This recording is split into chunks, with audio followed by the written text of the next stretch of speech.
I am Salt, and I love you.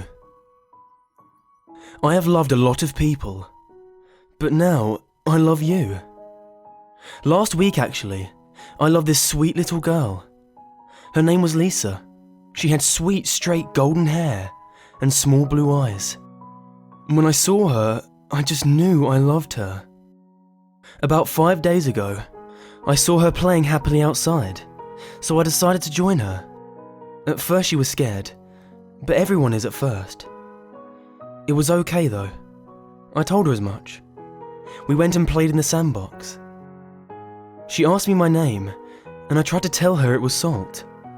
But as always, my voice was a whisper and dragged out, so it sounded more like Salt. She laughed at this and enjoyed saying my name that way. I liked that it made her happy, so we kept playing. Soon I saw her mother through a window in her house. She was washing dishes. She looked out at Lisa playing in the sandbox. As soon as she saw me, her face changed. Where just a moment ago, she had seemed content, now her face was ghostly white. She stared at me in terror, her hands firmly gripping the dish she had been cleaning. I stared back at her. Our little staring contest seemed to last for an eternity, though I knew it was really just a couple of seconds. Then she screamed. She ran to the door and swung it open. She seemed too afraid to come near me, so instead she called Lisa to her. Lisa of course got up and walked towards her. The front door slammed shut. I wondered what her mother was doing, so I went inside to find out. Lisa was running upstairs, and her mother was in the kitchen on the phone. I know not to disturb someone on the phone, but I wanted to know what she was doing, so I crept up behind her. Yes, hello? This is Jane Moore. I live at 9851 Oakland Drive. There's this thing in my yard. Yes, it's an extremely black creature. It's taller than any human. Its eyes are black too. No, I'm not making this up. Yes, it resembles a person except it has claws for fingers. It was outside with my daughter and I could almost swear. I can feel it behind me now. Please, help me.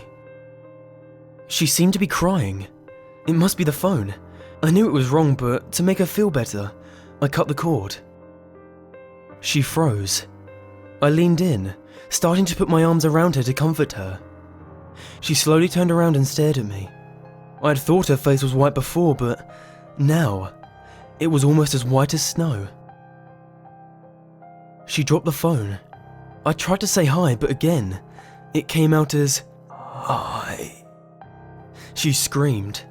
Lisa came down wondering what was going on. Her mother yelled at her to go upstairs. I didn't want to lose Lisa. I loved her.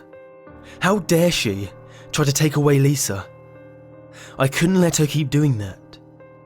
I took my finger and slit her throat. Lisa screamed. I picked up Lisa and took her back to my house.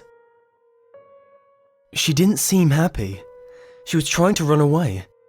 I talked to her, telling her it was okay. I loved her, and she didn't have to cry, but she kept trying to run. I strapped her to a table. A couple of days later, she had calmed down, but was still crying.